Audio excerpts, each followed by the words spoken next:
CR pour l'APV de Fine. Donc Annick Vergnol ou quelque chose comme ça. Bon, bref, du coup, on a fait la vidéo autour de la maison. Donc elle a une petite maison très mignonnette, une pièce à vivre, une cuisine, une véranda qui sert de cuisine, où en fait elle cuisine dans la véranda. La cuisine, c'est plus pour manger, pour boire le café, tout ça. Et puis elle a un grand salon. Elle a un étage avec des chambres, mais bon, on n'est pas monté à l'étage parce que le chien en général n'y va pas trop. Le jardin est bien clôturé. On a fait le tour du jardin. Donc il y a des panneaux de 2 mètres d'un côté, un grillage avec un brise-vue de l'autre côté, assez haut aussi. Une partie enterrée. Donc ça, au niveau de la sécurité du jardin, c'est bon. Il n'y a pas de vis-à-vis direct dans le jardin. Donc ça, c'est pas mal. Après, dans la maison, donc il y a une espèce de couloir, il y a une porte, il y a un couloir avant d'arriver à la porte d'entrée. Donc ce qui permet d'isoler le chien des gens qui arrivent ou qui sortent. Et puis il y a le devant de la maison. Alors le chien n'a pas accès au devant de la maison tout seul. C'est juste quand la dame s'en va ou quand ils partent promener en laisse, il n'y a pas d'accès au devant qui n'est pas clôturé. Après, on a discuté un petit peu de Fine. Alors c'est vrai que la connexion était très mauvaise. Puis la dame riait beaucoup. Alors je ne comprenais pas trop pourquoi, mais enfin, peut-être que c'était ma tête qui l'a... Je sais pas, bon bref. Du coup, j'ai dit, écoute, on va raccrocher, on va se rappeler un téléphone pour essayer que vous compreniez ce que je vous dis, parce que c'est quand même important. Donc, du coup, j'ai raccroché, je l'ai rappelé. Et là, on a discuté donc de Fine, d'un chien roumain, qu'est-ce que ça peut représenter, les tracas qu'il peut y avoir, et l'hyperattachement, et ci et ça, toute éducation à faire, enfin voilà. Le renforcement positif, toujours dans la récompense et pas dans la réprimande. Donc on a parlé de tout ça. Elle a bien écouté, donc moi j'ai posé quand même des questions parce que je trouvais qu'elle était très scolaire à écouter ce que je disais. Donc du coup, c'est une dame qui a eu 3 chiens dans sa vie. Le premier, elle avait 16 ans, donc c'était plus chez ses parents. C'était un petit chien qu'ils avaient trouvé. Et puis, en fait, il y a eu une portée dans le quartier. Enfin, voilà. Elle avait tanné son père pour avoir un chien, donc elle a eu ce petit chien. Et puis, ensuite, ce chien, par accident, a eu une portée. Donc, ils ont gardé un des chiots de la portée. Donc, après, ils ont eu 2 chiens pendant un laps de temps. Que ce chien donc, était à elle. Et puis ensuite les chiens sont décédés. Elle a eu le dernier qui est mort là au mois de juillet. C'est un chien qu'elle avait trouvé dehors, qui n'était pas pucé. Elle avait été voir le vétérinaire parce qu'il avait quand même un collier, donc elle a attendu de voir si les gens le réclamaient. Personne n'est venu le réclamer. Au bout d'un an, elle s'est dit que c'était son chien. Donc elle l'a gardé. Il avait peur des hommes, il était peur d'être battu, des choses comme ça. Mais c'était un chien qui était propre à l'arrivée, qui avait déjà été éduqué, donc facile quelque part. Donc moi j'ai dit que par contre ça c'était pas le cas des nôtres. Les nôtres ils sont pas propres à l'arrivée, ils sont pas éduqués. Moi j'en ai une qui me grimpe sur la table, qui pipi machin partout. Donc voilà, donc ça faudra y aller, faudra penser à l'éduquer.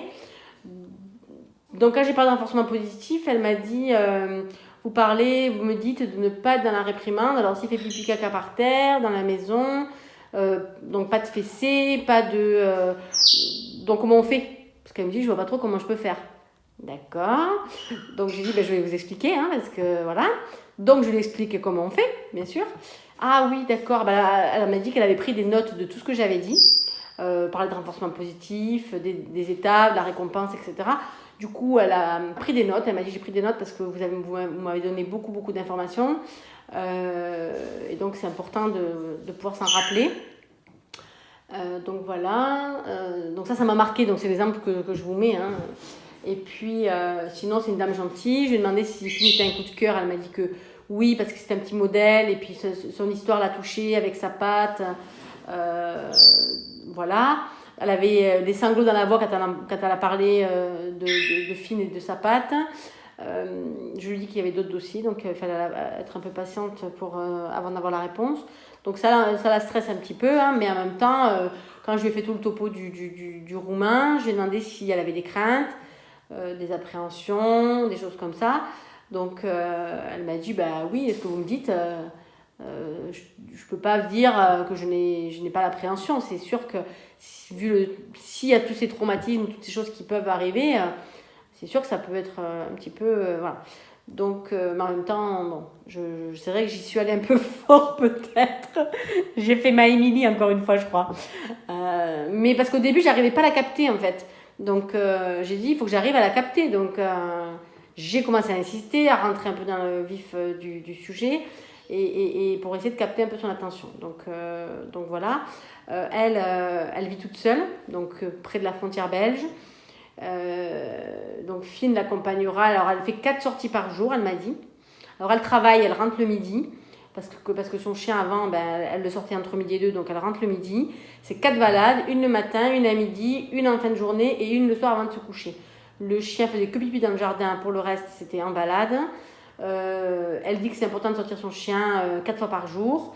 Alors j'avoue que avec un jardin, en travaillant et tout, j'ai du mal à imaginer qu'on sorte aussi souvent dans la journée. Parce que moi je le fais pas, qu'on soit bien clair. Donc, mais bon, si c'est le cas, tant mieux. Donc voilà, elle a sa fille qui habite en Bretagne qui était présente pendant la PV. Mais bon, elle verra le chien que pendant les vacances.